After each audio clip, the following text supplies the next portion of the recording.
Okay, so in Olaves Newstead Homework 1, you can find the marking app at this link.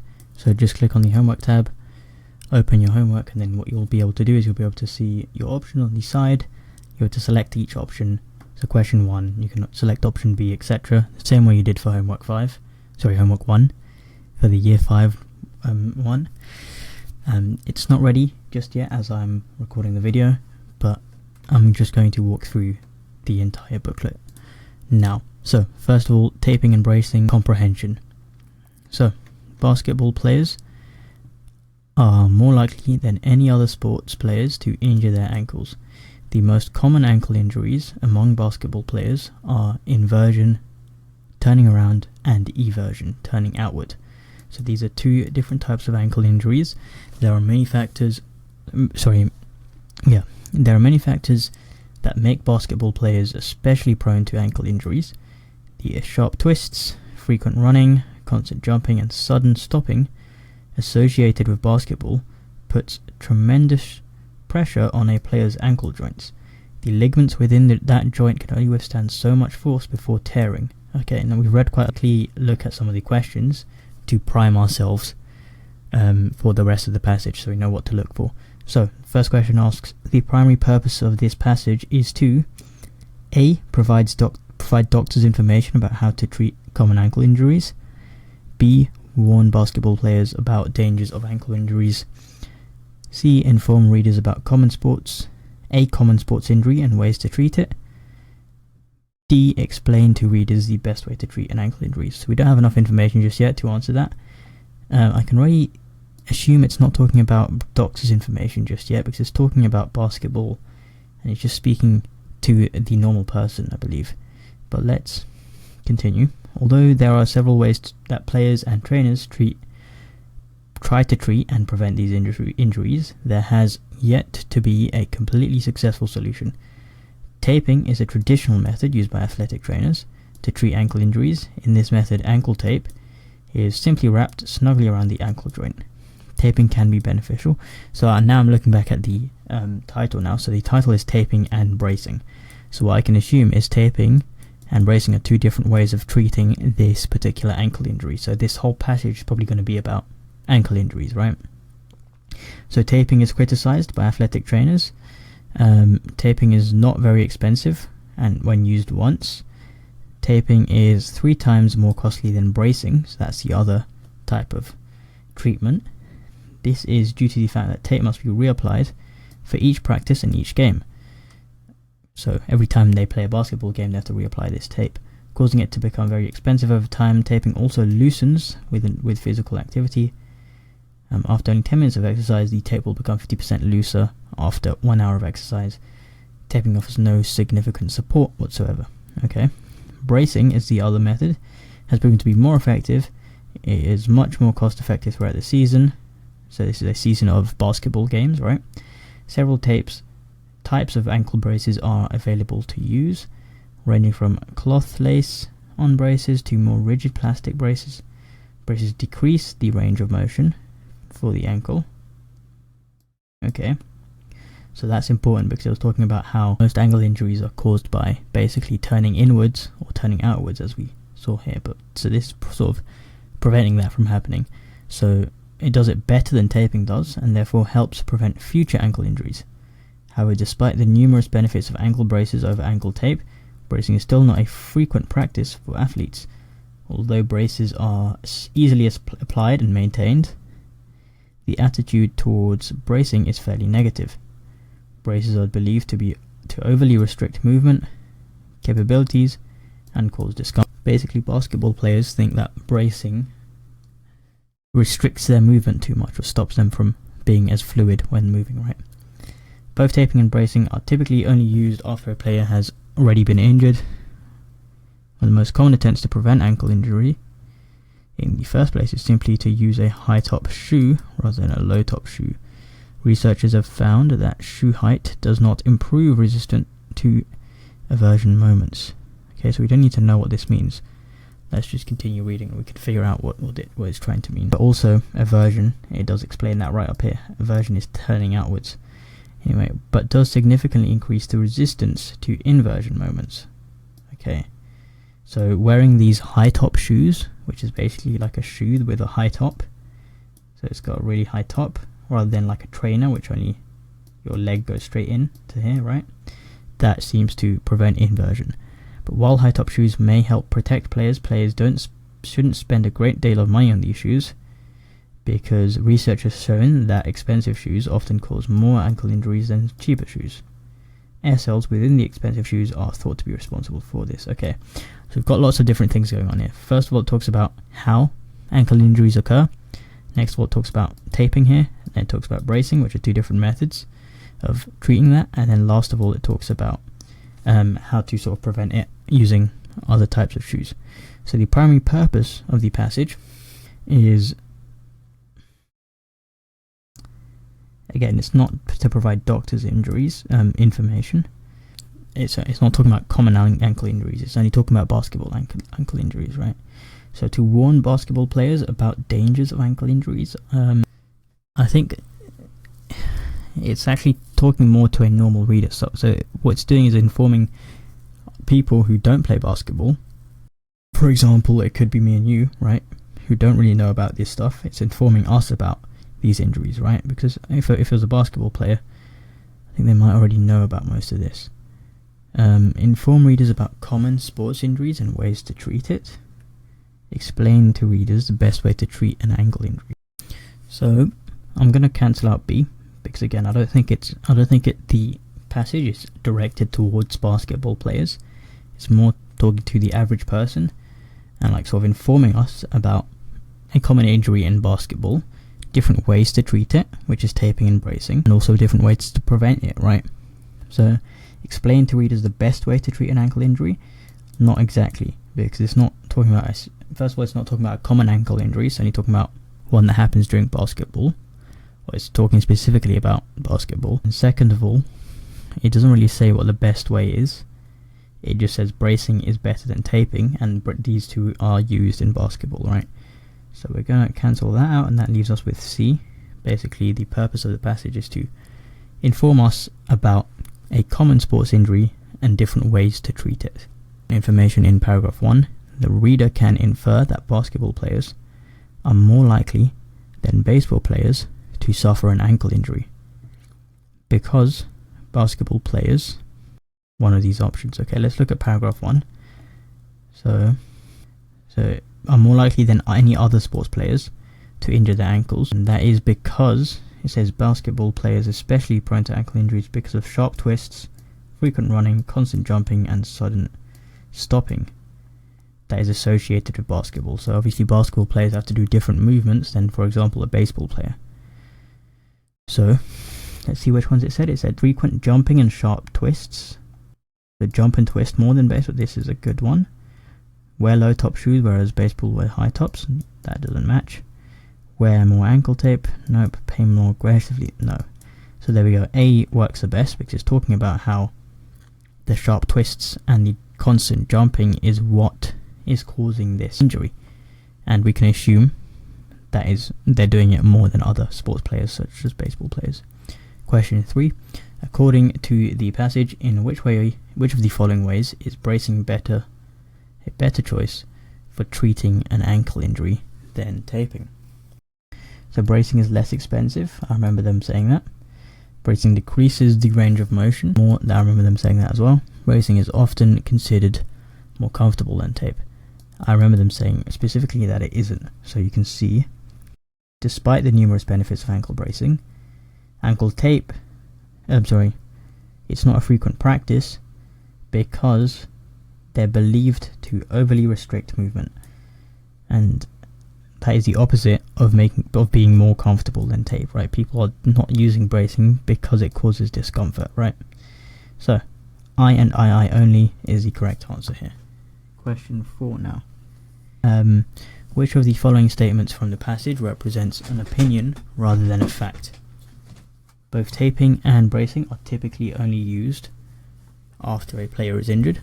That is a fact. One of the most common attempts to prevent ankle injuries in the first place is simply using high-top shoe rather than that is another sort of statement or a fact. Researchers have found that shoe height, again, that is another statement slash fact.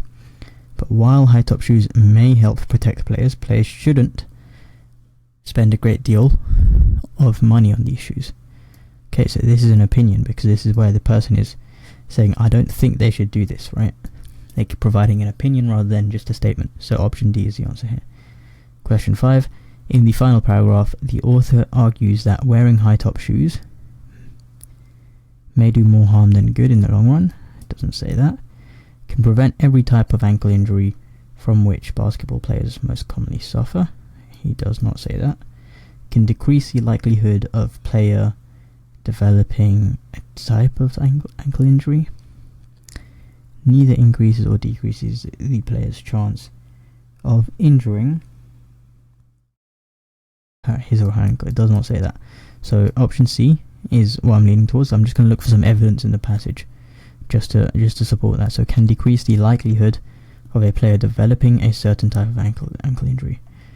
Yeah, so I remember it saying basically what it does is it prevents inversion from happening, which is the second type of ankle injury, or the second thing that causes ankle injuries, right? It doesn't do anything to prevent eversion though. But that is why option C is the answer there. Okay, question 6. In the final paragraph, the author argues that the air cells found in more costly basketball shoes, I remember them saying it's quite specifically, researchers also, air cells cause more ankle injuries. So let's have a look. Might cause a player to develop an ankle injury. That would be the correct option there for 6. Okay, question 7. Based on the information in the passage, which of the following words best describes the fight against ankle injuries? Hopeless, that's definitely not the case because it gives quite a lot of solutions to ankle injuries, right? Imperfect, that's interesting. That could be the option. Promising, that is another one that could be. Solved, it's definitely not solved because there's nothing that says like no one-stop solution, right? So overall, the passage, first of all, it describes this ankle injury, talks about taping as a traditional method, then it explains why taping is good and how it isn't actually that good actually. So it explains what taping is, it explains its benefits, and also explains why it's not that good. Then it explains bracing and how it's more effective, but it isn't used. And then finally, it talks about some other ways to prevent it, right? What I'm getting from here is, first of all, there's 2 methods to preventing ankle injuries. One is used more than others, even though it's not as good. And the third way to sort of prevent it, which is wearing high-top shoes, is also not that great, especially when people buy expensive shoes. They're not as good as doing it, right, as preventing it. And also the high-top shoes doesn't solve both issues, right? So what I'm getting from this whole paragraph is this idea that the fight against ankle injuries is imperfect. I wouldn't say promising because there isn't really any paragraphs that are saying that we're improving, right? There's nothing saying that we're going to get better at fighting these ankle injuries and we're going to get better at solving them or curing them. It just says that it just explains the imperfection of the fight against ankle injuries. So, question 8. The main purpose of the passage of the final paragraph is to A. highlight the fact that taping and bracing are only typically used after a player has only been injured. I remember specifically that it's talking about, okay, so it does do that, it does say that, but then it also talks about preventing ankle injuries. Right, so the reason why it introduces it like this is because the whole point is to speak about the prevention of it and not about what happens after it. So let's have a look at what the options we've got. Yeah, there we go. Discuss a way that ankle injuries may be prevented before they happen. So the option D is the answer to question 8. Okay, let's go into the math section now. Okay, on to the math section now. Simplify it 4 over 10. So we have to find a number that we can divide the top and the bottom by. That number is 2. So if we do 2 divided by 4, we get 2. And the bottom one gives us 5. So 2 over 5 is the answer for this one. Same thing for this one. We can divide both of them by 2.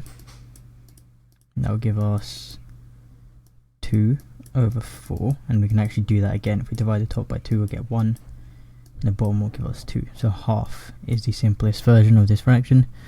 For this one, we can use 3. So if we divide the top by 3, we get 2. If we divide the bottom, we get 5. So 2 over 5. This one we can use 5. So this will give us 3 over 4. Again, you just use the biggest number that you can think of that you can divide both of these by.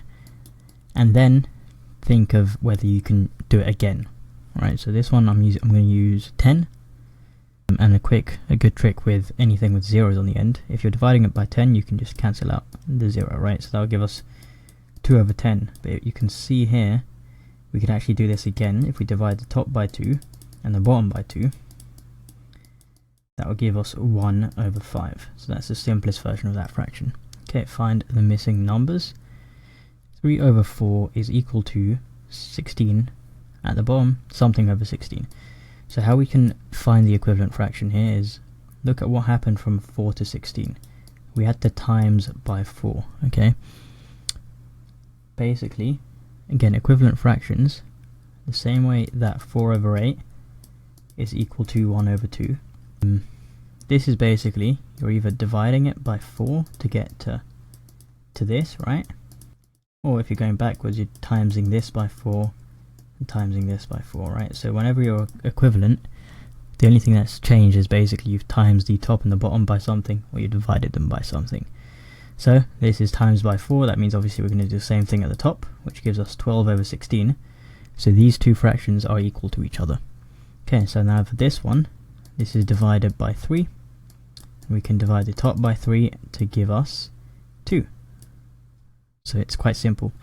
If you think of how do we get from 7 to 35, it's times by, I believe, 5.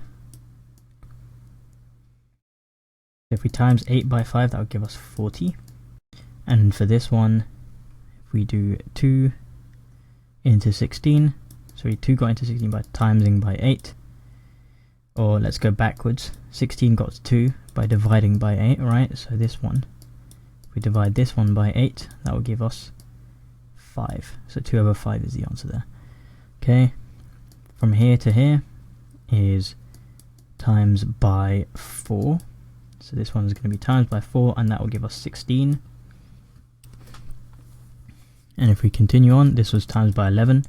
So 11 times 11 is 121. Okay, here are some fractions, which two fractions are equivalent to half. Okay, so 2 over 4 is equivalent to half, because if you simplify this, you'll get 1 over 2, right? And actually the quickest way to think about this is a half basically is the number on the top is half of the number of the bottom, right? So 1 is half of 2, right? 2 is half of 4. So if you think about what else is here, well, 9 is half of 18, right? So this is the second number that is also a half. Again, if you simplify that, you'll get 1 over 2. So those are the two numbers.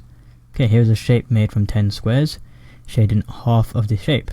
Okay, so to shade it in, it will be 1, 2, 3, 4, yeah, I mean basically just this. And you can see that we've shaded in 5 of the squares out of the 10. So that also means 5 over 10 is equal to a half, right? This question is probably going to be something more like so the question on your end will probably ask how many squares are shaded in, and you've shaded in 5 basically, so the answer here will be 5. Okay, simplify 6 over 8. So again, divide the top and the bottom by 2. That will give us 3 over 4. Circle the fractions that are equivalent to 4 over 5. So this is similar to the one that we had in question 20. basically any of these that can simplify down to 4 over 5. So if we divide, we get this times by, no, that can't be it. Good way to think about this is like, how can we make this fraction from here, right? We can't. If we times the bottom by 2 to get 10, that works, but then if we times 4 by 2 we get 8, so 8 out of 10 would have worked, but not 6 out of 10, right? 12 over 15, if we times this by 3 and times that by 3, that will work, right? So again, if we simplify this, if we divide the top and the bottom by 3, it will give us 4 over 5. The other one is this one, which is if you times both of them by 11, times the top by 11 and the bottom by 11, you'll get 44 over 55, meaning if you divide them backwards by 11, you'll also get 4 over 5, right? Okay, shown in a triangular grid. Shown is a triangular grid. We additionally put paper on top of a triangle shape. What fraction of the shape is now covered? So this is the paper. It's covering 1, 2, 3, 4, 5, 6, 7, 8, 9, 10, 11, 12. 12 triangles out of, there's a total of 1, 2, 3, 4 plus 12, which is 16. So there's a total of 16 and it's covering 12. So if we simplify that, that will be divide the top by 4, which will give us 3 over 4. So the answer here is 3 over 4, or 3/4. Simplify 8 over 14. That will give us, if we divide the top by 2, that will give us 4. Divide the bottom by 2, it will give us 7. So 4 over 7. What fraction of the shape is shaded? Give your answer in the simplest form. 1, 2, 3, 4. 4 squares are shaded out of 1, 2, 3, 4, 5, 6, 7, 8. Out of 12. So 4 out of 12. And to simplify that, divide the top by 4 to get 1. Divide the bottom by 4 to get 3. 1/3 of the fraction is shaded. And you can actually see if we split it up into thirds, only one of them has been shaded, right? Okay, same as this. What fraction is unshaded? 1, 2, 3, 4, 5, 6. Okay, so 6 is unshaded out of, there is 12 total. If you divide this by 2, sorry, if you divide the top by 6, that'll give you 1. You divide the bottom by 6, you get 2. So a half is unshaded. Actually, I was wrong. There's 16 total, right? So if we divide the top by 2, that'll give us 3. If you divide the bottom by 2, that'll give us 8. So 3 over 8 is how much is unshaded. Okay, in the class there are 12 girls and 18 boys. What fraction of the class are girls? Give your answer in its simplest form. 12 are girls and 18 are boys. Okay, so first of all we need to find the total, because a fraction is always over the total, right? So the total number of students in the actual class is 12 plus 18, which is 30, right? So that means 12 of the girls out of the 30 total, this is a fraction, right? 12 out of 30, or 12 over 30. If we simplify that, divide the top by 6, that'll give us 2. Divide the bottom, we can't use 6, let's use 2. If we divide the top by 2, that'll give us 6, and this one will give us 15.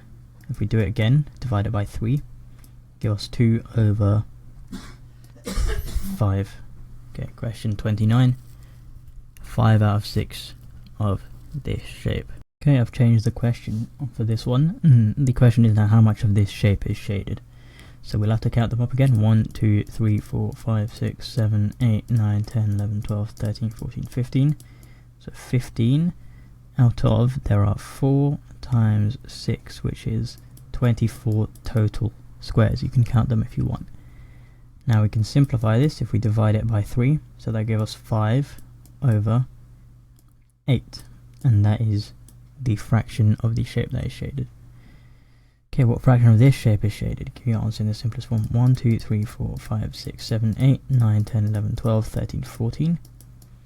So that's 14 over, there is 4, there's 4, so that's 5 times 7, so it's 35 total. 35 total squares, so 14 over 35, if we divide both of them, Yeah, I don't think we can simplify this any further. This is probably the simplest form.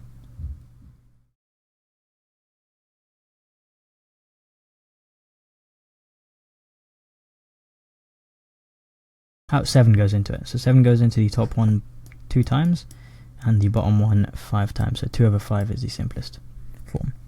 Okay, now we have to subtract these. So to subtract, you need the denominators to equal the same.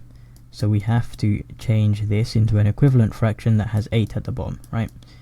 So to get 8 at the bottom, we just had to times the 4 by 2. So we're going to times the 3 by 2 as well, which will give us 6. This is our new fraction. We can use 6 over 8 minus 6 over 8, which basically gives us 0. So the answer to this is 0. Write down 3 fractions that are equivalent to 3 over 8. Okay, so this will be, let's just times both of them by 2, which will give us 6 over 16. We can times both of them by 3, which will give us 9 over 24. And we can times them both by 10 as well, which will give us 30 over 80. So these are 3 different equivalent fractions. You'll likely only have 3 answer options that you can pick from. A few answer options that you can pick from. Okay, shade 3 over 7 of the shape. So I've added a bit to that question as well. So once we've shaded it in, we have to figure out how many boxes are actually shaded up. So 3 out of 7. First of all, we have to count 1, 2, 3, 4, 5, 6, 7. 7 times 3, there's 21 total boxes. So what we can do here is we can figure out the equivalent fraction. So to get from 7 to 21, we have to times by 3. We have to times by 3 to get this one, which will give us 9. So basically we have to shade in 9 out of 21, right, of the boxes. So that'll basically just be this whole section we can shade in, and the answer to this question will be 9 boxes have been shaded in. Circle all of the equivalent fractions below. Okay, 1/3 and 2/6 are the same, and 5/15 as well. And you can see that this is just the same but times by 2, and this is the same but times by 5, right? Okay, 35 of 500 people, 100 wear glasses. Write the number of people who do not wear glasses as a fraction of the total number of people. So 100 people wear glasses. No, sorry, 400 people don't wear glasses. 500 people do. If we cancel out the zeros, that will give us 4 over 5. Basically what we're doing when cancelling out the zeros is we're dividing the top by 100 and the bottom by 100. Next, there are 400 pupils in a primary school. Of the 400 pupils, 88 play a musical instrument. Okay, so 88. Express the number of pupils who play a musical instrument as a fraction of the 400 pupils. So 88 over 400, and now we have to simplify it. If we divide the top by 8, that will give us 11. If we divide the bottom by 8, that will give us 50. And now that looks like the simplest form that we've got. So 11 over 50 is the simplest form. Question 37. Express 50p as a fraction of 4 pounds. Give your answer in its simplest form. So 50p, 4 pounds is basically 400p, right? So it's going to be 50 over 400. Again, we can cancel out the zeros or divide both by the top and the bottom by 10. That gives us 55 over 40. Divide the top by 5 now, that will give us 1. If we divide the bottom by 5, that will give us 8. So 1 over 8. Question 38. In a bag there are 80 beads. There are 35 yellow beads and 17 red beads. The rest of the beads are white. How many beads are white? Okay, so let's first figure out how many are white. Because 35 plus 17 is 62.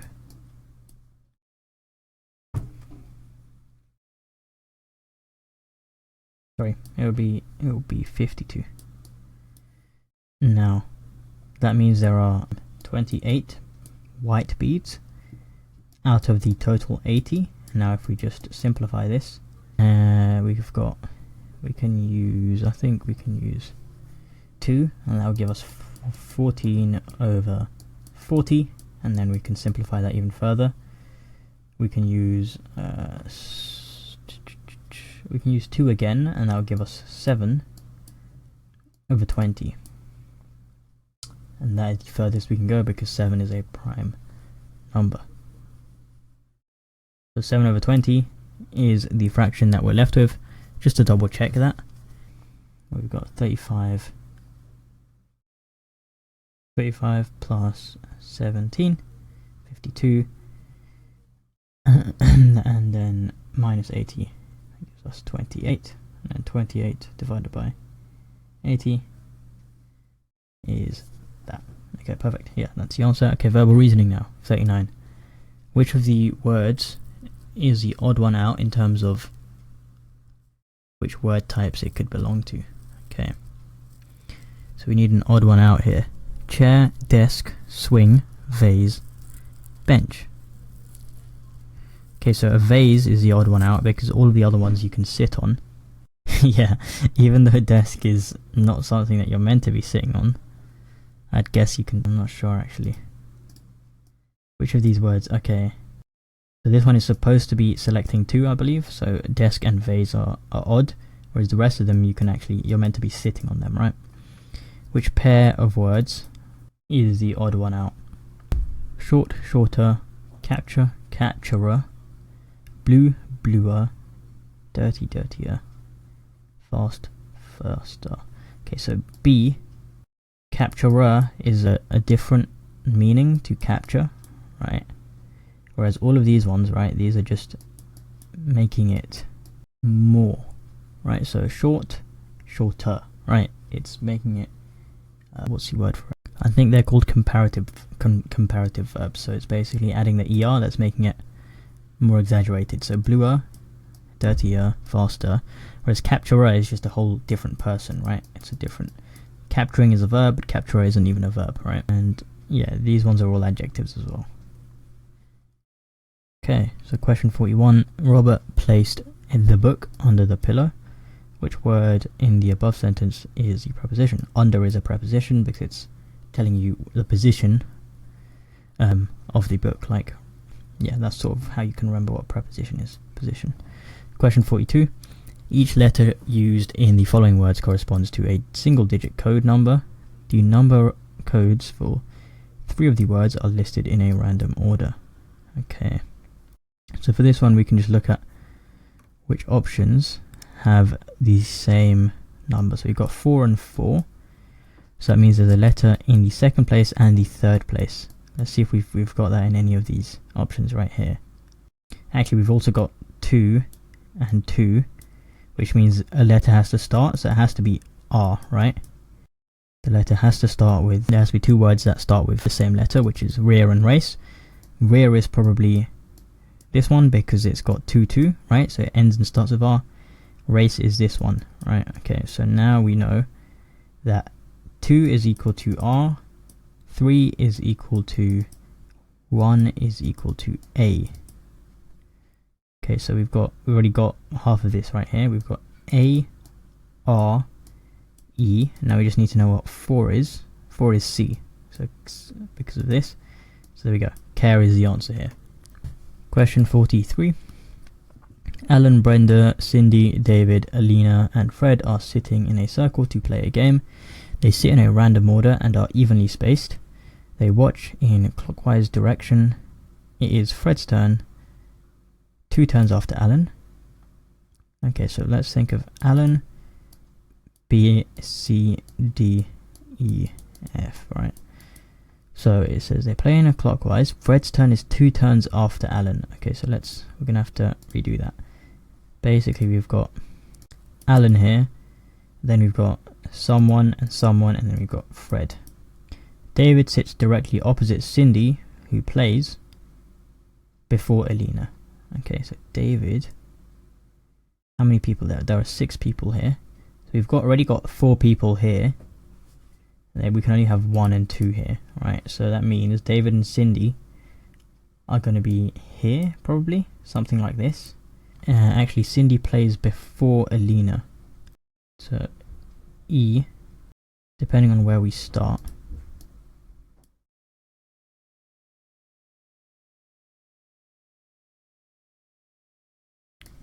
probably be something like, maybe something like this. Does it say who starts? Brenda starts and finishes. Okay, so Brenda here. That's not right. What we can do is we can put Cindy here, David here, and Alina here, and spends most of the game having had more turns than Alina. And then Brenda here, that seems to be the best sort of option because Cindy is now playing before. Brenda is obviously starting. Fred is 2 turns after Alan. And who would have the penultimate turn in the game? And my sort of understanding of this, it would be Fred. To count the number of vowels in each of the months. So February is 1, 2, 3. February's 3. November is 1, 2, 3 again. October is 1, 2, 3 again. And then December is 3 again. The only one that doesn't have the same number of vowels is June. So for this one, let's write out the days of the week. I think that would help us. Monday, Tuesday. Which words are we getting out? N, D, and Y.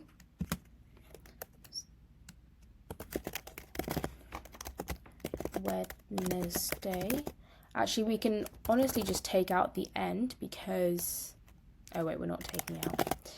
Day, Monday, Tuesday, Wednesday, Thursday, Friday, and Saturday, and Sunday. We're just going to go ahead and cross out all of the letters mentioned. D-Y, D-Y, D-Y. A is in every single one, so the answer definitely has to be A. Inside of it, the only one is there is B. We are going to order the digits 1 to 5 in order. Let's write them down. 1, 2, 3, 4, and 5. How many adjacent pairs are next to each other? Are in alphabetical order: A, B, C, D, E, F, G, H, I, J. So 1, 2. So these two are definitely going to be next to each other. Doesn't really matter what the next one is. So let's say these occupy the first 2 spaces. These occupy the second 2 spaces, and then we have this one lot. Actually, we have this one in the 3rd space, and then the last 2 spaces to this. So how many pairs do we have? Just 4 and 5, and just 2 and 3. So fewer than 3 pairs. So for 29, ascending order of number of consecutive double letters. So consecutive double letters is just the 1. Then we have 2 here, and then we have 3, 2, and 2. So 1 and 2. Oh, actually, we have 3 here. We have M, T, and E. So it has to be belly successful committee, which is C. We need to find the last anagram in this sentence. He found A. This has to be river. That's what it seems like the most. And river starts with the letter E, starts with the letter R. So option E. We have the NVR section. We're doing analogies, and so this first one, we see that this block over here goes above. This block here will go there, and then that means this black block will go up there, which means that we can cross out A and D. And if the black square is on the left, then it will go to the right. So white square on the left, it will go to the right, and the only one that is B. So if in the middle we have these lines that go together, so if these lines are further apart over here, then they'll come close together. So we have to cross out A. And then this bold black square will go to this side. Then this bold black square will go to this side. Therefore, we can cross out B. And then if the cross is in the bottom right, it shall go to the top left. So if it's in the top left, it shall go to the bottom right. Therefore, oh, actually, since we're going here, this cross stays in the same place but becomes a white square. This cross will stay in the same place but becomes a white square, so it has to be D. So over here we see that these two disjointed blocks do a 90-degree rotation anti-clockwise. Same thing will happen this way, so we'll have 2 blocks over here which will cross out A, C and D to leave us just with B. For question 4, if we have this vertical little shape here, then it will become horizontal to vertical. So it doesn't actually specify which rotation it is, whether it's going this way or that way. So there are actually 2 options for this. We can cross out we can cross out A, and we can cross out B, because if you notice, this diagonal does stay in line with the diagonal, and this diagonal is going the other way, so you can cross out B. However, there are 2 options for this, C and D, because these are the same, but we don't know which direction this little leg is going. So for this one, these little shapes come to the inside, but they switch places. If they're on the horizontal, then they go on the vertical. So this white was here, now it ends up on the top. So what we have is this diagonal. If the white's on this diagonal, then it will end up on this diagonal. Therefore, the only one that could be is D. So all these shapes are made up of 3 different shapes. We can see that we can cut this one like this, actually, not like that. And then we've got the triangle, triangle, triangle, triangle, triangle, triangle. That's in all of the shapes, apart from B, which is the only one made up from 2 shapes. We don't have that extra triangle. So for all of these other shapes, we can see that this small white rectangle is always on the same side as this black rectangle. They're always together, apart from A, where the white rectangle is separate. And then for 9, we can see that the shapes are interlocked, but they are opaque. You can't see through them. E is the only one where the 2 shapes are transparent. You can see the shape behind it, unlike these ones. So for 10, all these shapes you can rotate to look like each other. So if I focus on this little shape over here, which is it's just easy for me to see. If I rotate this way, it can look like that. It can look like this shape, and then if I rotate it again, it can look like this shape, and if I rotate it again, if you rotate it this way, it can look like this. However, this shape in E, there's no way you can rotate these shapes clockwise in order to look like the rest of them. Therefore, the answer is E.